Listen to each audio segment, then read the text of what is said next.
Cornwall's long expanse of rocky, virtually uninhabited coast, with very few revenue men to patrol it, was ideal for smuggling. The goods brought in included tea, brandy, gin, rum and tobacco. By contrast with their poverty-stricken existence, smuggling brought fantastic wealth for peasant and landowner alike. So many of the harbours and coves that we visit today were once hotbeds of smugglers. Polperro's small harbour is usually crowded with fishing boats. But it's not so long since the village's commerce was of another kind. Under cover of night, brandy casks and tobacco bales, smuggled in from the continent, were carried into their hideouts. Wagon loads of contraband left here, some heading across Bodmin Moor en route to London.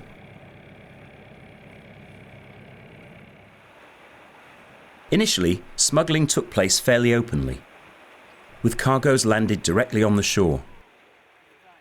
This was made possible by the involvement of all sections of the community, from the local landowner downwards. The Killigrew family who established Falmouth was one family whose money and influence came from smuggling and piracy.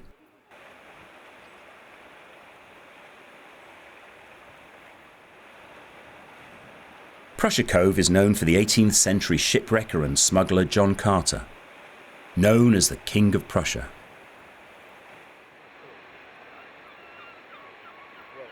So prolific were his activities in and around this picturesque cove that eventually the only way that he could be stopped was the building of a row of cottages and permanent stationing of coastguards there. The cottages can still be seen today. If you go ashore here by tender, there are two great pubs a mile or so along the coast path that are definitely worth a visit. Head west and you'll find the Victoria Inn in the village of Perranuthnoe. Head east and it's a similar distance to the Sandbar on Prey Sands Beach. The wild coast of West Cornwall, with its caves and coves, was a particular favourite of smugglers, and it's a great place to explore. Mousehole is the most westerly of the Mounts Bay smuggling villages. The tiny harbour is usually crammed with small local fishing boats on running moorings. If you want to visit, it's best to anchor off and take the dinghy in.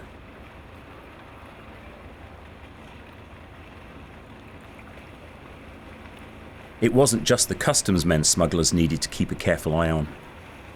These rocky outcrops can still catch out unwary boat owners. Just west of Mousehole, Tatadoo Lighthouse warns of a particularly nasty rock lurking just below the surface.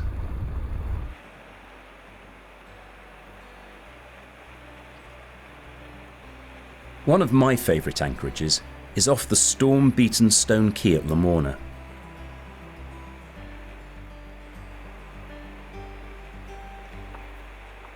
A short walk up the wooded valley is the local pub. Its name is a reminder of the heyday of smuggling, the wink being the sign that contraband was available.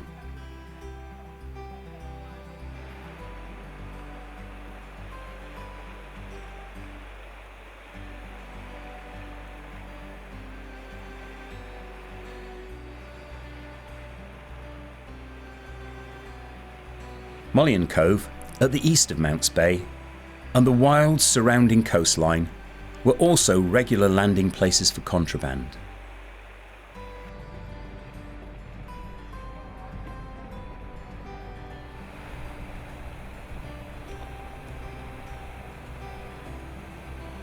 It's another of my favourite overnight anchorages. Sitting on board, at the end of a day's boating, a small glass of wine in hand, you can almost feel the ghosts of those smugglers rowing their casks of French brandy ashore.